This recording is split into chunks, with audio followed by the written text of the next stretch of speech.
לכולם. אנחנו ניתן בעזרת השם סקירה קצרה על הרעיון של ארבעת המינים, וכמובן איך אנחנו מקיימים את מצוות העגל. נאמר בתורה, ולקחתם לכם פרי עץ הדר, כפות תמרים וענף עץ אבות וערבי נחל. ולקחתם פרי עץ הדר, דרשו חז"ל, זה האתרוג, פרי אחד.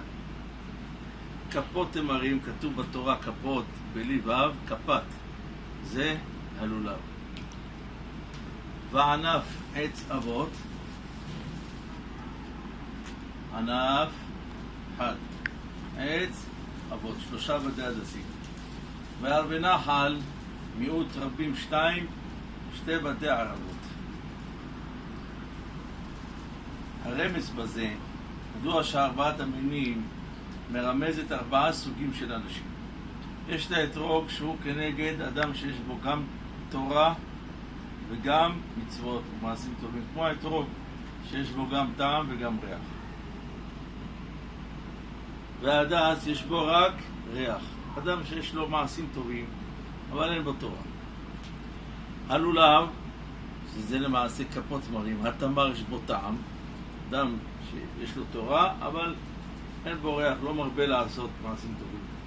ויש את הערבה שהיא מלשון רבה, אין בה לא טעם ולא ריח. מה שאנחנו עושים בארבעת המינים, אנחנו עובדים את כולם.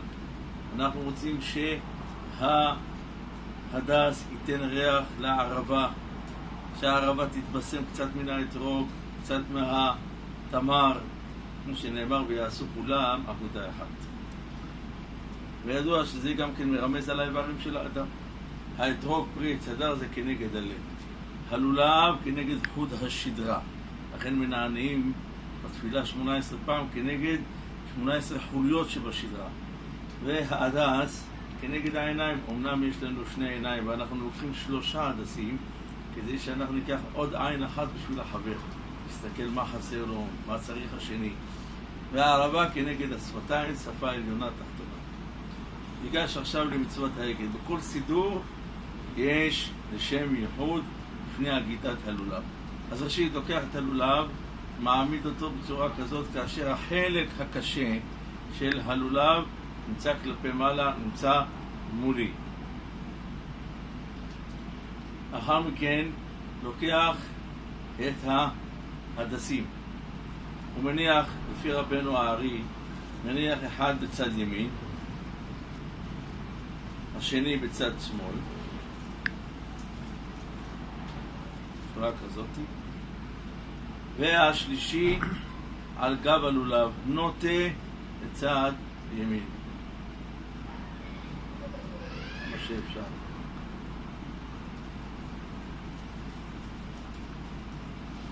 לאחר מכן הערבה, שזה למעשה הדין, הגבורות, צריך שהם יהיו למטה מן ההדס. ההדסים יהיו גבוהים, כיוון שההדס הוא ממתק.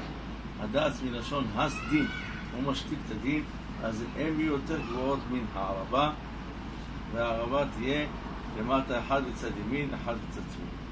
כבר אנחנו שמנו פה את העלים, חלק מהעלים של הלולב. אדם יעשה קשר כזה.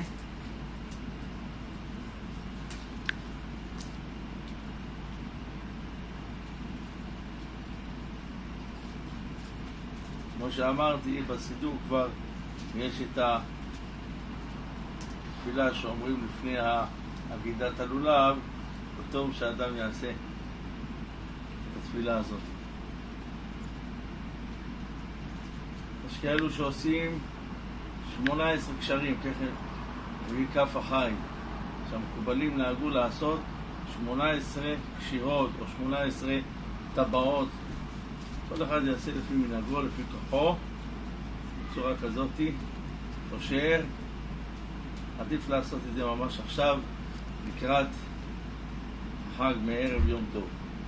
אז הנה, זה הלולב, כאשר אנחנו רואים פה שההדס, אחד מצד ימין, אחד מצד שמאל, והשלישי על גב הלולב, ופה הערבה משני הצדדים, כאשר הערבה היא למטה מן ההדס. לא לשכוח בעזרת השם, מחר יש לנו 2 ברכות. אשר קידשנו במצוותיו וציוונו על נטילת לולב. ברכה שנייה, שהחיינו וקיימנו והגענו לזמן הזה. כאשר גמר את 2 הברכות הללו, רק אז, בשתי הברכות הוא מחזיק רק בלולב. גמר את 2 הברכות על נטילת לולב ושהחיינו, ואז הוא לוקח את האתרוג, הוא מצמיד, ככה בצורה כזאת מצמיד, ומנענע דרום, צפון, מזרח, מעלה, מטה ומערב. יש בזה סגולה גדולה ברעיון של 4 המינים, שבעזרת השם הקדוש ברוך הוא יקבל תפילתנו ברצון, ונזכה כולנו בעזרתו יתברך. גאולה בראשי תיבות, וטהר ליבנו לעובדך באמת, נזכה לגאולה וישועה. כן יהיה רצון ונאמר אמן, שיהיה חג שמח לכל עם ישראל.